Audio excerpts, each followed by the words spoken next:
Good afternoon and welcome to the Midday News. Here's what we have in the bulletin. 8-year-old girl abducted and throat slashed remains in hospital. Leader of St. James-based church says his flock is being terrorized by security forces. And later in sports, Yohan Blake among 4 Jamaicans highlighted for Paris Diamond League meet. Thank you for joining us. I'm Shamela Pullen. Here are the details. We are the victims. That claim from the leadership of the Bayith Yahweh group in St. James. This is in response to the recent police operation where dozens, including children, were taken into custody. The group's leader is insisting they have been targeted repeatedly by the police for years. Days after a major operation at the Bayith Yahweh compound in Paradise St. James, the leader has come out crying victimization. In a post to social media site TikTok, the leader claims that for 3.5 years, his flock has been terrorized by members of the security force. In the video, he says that on numerous occasions, the security force came onto the premises to search for illegal guns and other documents to which they found none.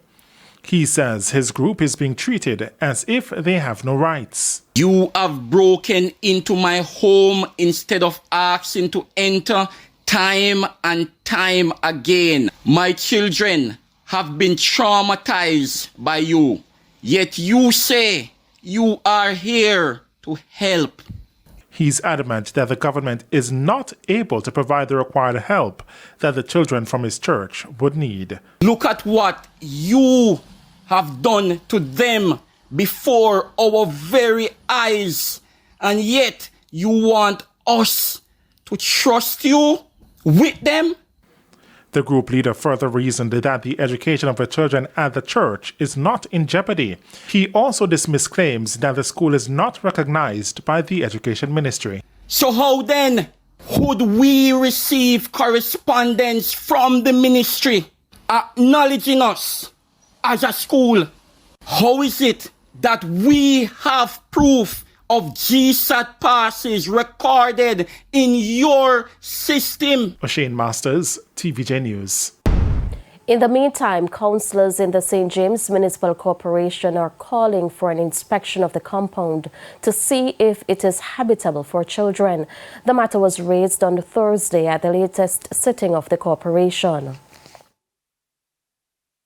Now that the operation has been done, I would recommend strongly that a team from the Public Health Department be sent to the establishment. Murray, that's a very powerful question you ask. To see what type of living conditions the children were being forced to reside under. And if it's not suitable and up to standard, what can be done to the establishment? With situation that has arisen, our officers will definitely be looking at that situation. And in terms of the medicals, as you have been asking, the team is led by Sissoko and those groups. They definitely will engage the health department in assessing those residents. Over 20 children were taken from the premises Wednesday morning following allegations of child abuse and child marriages. The multi-agency operation was again sparked questions on why the facility, with what community members described as cult-like practices, is still in operation. The increased rainfall across the country has caused destruction for several farmers in Bull Savannah, St. Elizabeth. The farmers say they're already looking at millions of dollars in losses. The details in this report. Farmers in Bull Savannah, St. Elizabeth mainly cultivate cash crops such as tomatoes, thyme and scallion. But many will not get to reap their current crop following intense rainfall over the past few days. As you see the scallion field behind me, it was damaged, but this was just about what we was about saved out of about 5 or 6 farms surrounding the area. Everything behind us going up into the football field was just totally gone. Millions of dollars gone up just like that. This force of the water will come down, we couldn't really manage. And you know, it's come and sweep the whole garden, as you can see. And a melon garden in the next 2 weeks, we will be reaping, you understand? And I think roughly about 3 acres, almost over 3, I can less than 3 acres. And you know, roughly I look at the estimate in about $5 million. In total? In total, yeah. The true extent of their losses won't be known until the coming days when the flood water recedes and they are able to access other areas. The water is just about waist high or even more. It's a little bit receding now, but the rains are still coming, so we cannot venture out. It is very frustrating times for the farmers who say after battling low prices for so many weeks, they now have to contend with major flood damage. It's why the farmers want the authorities to meet with them to discuss flood mitigation measures and relief assistance. I don't know who the engineers are when they're doing these roads, but we need to take into concern the drainage system when it comes on to the engineering of these roads. We need to just come and put our brains together and find a solution on how we can help all of the farmers, or if not all, most of them who are in dire need. If we can get any assistance, we'll be grateful for it, you get me? Yeah? But you know, it costs a lot, and as a young man, so they have family, have 3 kids, and I'm the breadwinner for them, you get me? So, you know, any help I get, I will be grateful for it. Sandy Williams, TVJ News. The police are making progress in determining a motive and possible suspects in the abduction and attempted murder of an 8-year-old girl yesterday afternoon. The girl remains in stable condition at hospital. Meanwhile, there was a somber mood at the school the little girl attends. More in this report. According to reports, the ordeal began Thursday afternoon when the 8-year-old was abducted from the Britain Primary School in Portmore, St. Catherine. Her throat was slashed and she was thrown from the vehicle along Roosevelt Avenue in the St. Andrew Central Police Division. Investigators say the child was seen walking along the busy thoroughfare. She bumped into a vehicle and the driver made inquiries. The motorist realized that the girl had a wound to her neck and rushed her to the Bustamante Hospital for Children, where she underwent surgery. It's understood that the surgery was a success and the girl is now in stable condition. Portmore's Mayor Leon Thomas visited the school this morning. Inside the school is a very somber mood. A lot of the students did not turn up for class this morning, especially the grade 2 class that the little girl belongs to. We have a lot of representatives from the Ministry of Education and other schools within Portmore. The guidance department are giving support to the school at this time. So, based on report that we're getting, that the little girl is in the hospital. She have gone through operation and she are now recovering. I'm hoping that she will fully recover. Parents say this was a heartless act. Cut up about it, man. Cut up about it. I understand, because a 8-year-old now can't do you nothing. Harmless to the world. I understand. So when them start on the liquor sibling, them come up now, you know, say everything mash up. This investigation will span across 2 police divisions, and so far the collaboration is going pretty well. It all unfolded in the St. Andrew Central Division. However, the child, attends school here, and so it also impacts us. So we are collaborating in terms of the investigation, and pretty soon I'm confident that we'll have the full picture of what took place. There are some questions that need to be answered, and we're probing those. Mr. Thomas is making this appeal to citizens. I am wondering if that person have any brother, any sister, or any aunt at all to carry out such a gruesome act. I'm appealing to all the schools and residents, parents within the municipality, to be your brother's keeper. Look out for the children. It's time for a break. Stay with us. More stories when we return. Welcome back to the Midday News. Members of the St. Thomas Municipal Corporation have been paying tribute to former mayor and councillor of the C4th Division, Joan Spencer. Ms. Spencer died at home on Tuesday. She was 67 years old. Sandy Williams reports. A fog of grief engulfed the latest St. Thomas Municipal Corporation meeting as the councillors came to the reality that one of their colleagues will no longer be among them. This empty chair in the room is where Joan Spencer, the councillor for the Seaforth Division, would have sat during Thursday's meetings. She died 2 days prior after ailing for some time. It's been a long while, for the longest time I can't remember crying.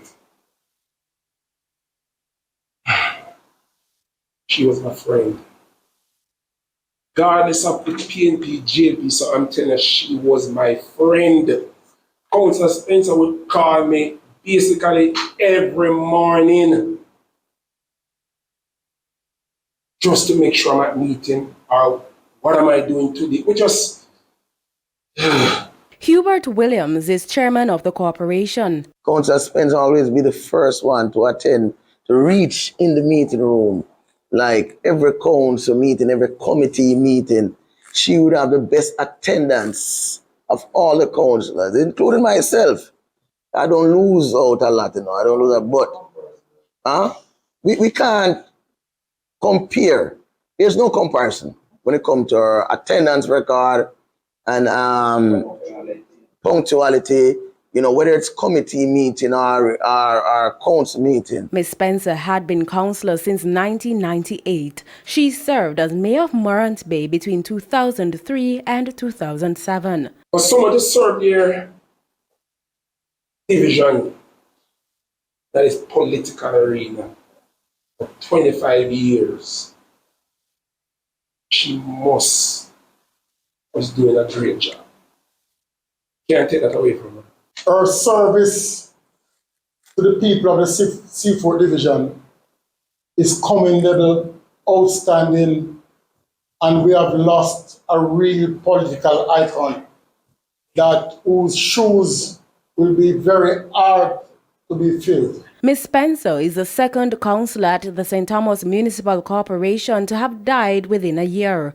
Last October, former Mayor Lenworth Rawle and councillor for the Trinity Vale Division died after a brief illness. Both Spencer and Rawle were elected on a Jamaica Labour Party ticket. Sandy Williams, TVJ News. It's time for the Business Minute. The private sector organization of Jamaica, PSOJ, wants more emphasis to be put on initiatives to spur growth in the economy. PSOJ President Metris Yaga acknowledged that the country has been able to experience macroeconomic stability after the height of the COVID-19 pandemic. But he says sustaining a stable economy is only the first step towards growth and national development. We must develop an export-led growth strategy. And to achieve this, we must identify the sectors where we can gain a competitive advantage and focus on developing these sectors. Additionally, we can fully tap into the existing niche markets for Jamaican products. This requires the effective development of our special economic zones to facilitate companies setting up their operations with a targeted focus on exports. Further afield, federal data show household wealth in America rose to nearly $149 trillion in the first quarter of the year. That's a jump of about $3 trillion, but still shy of the $153 trillion reached in early 2022.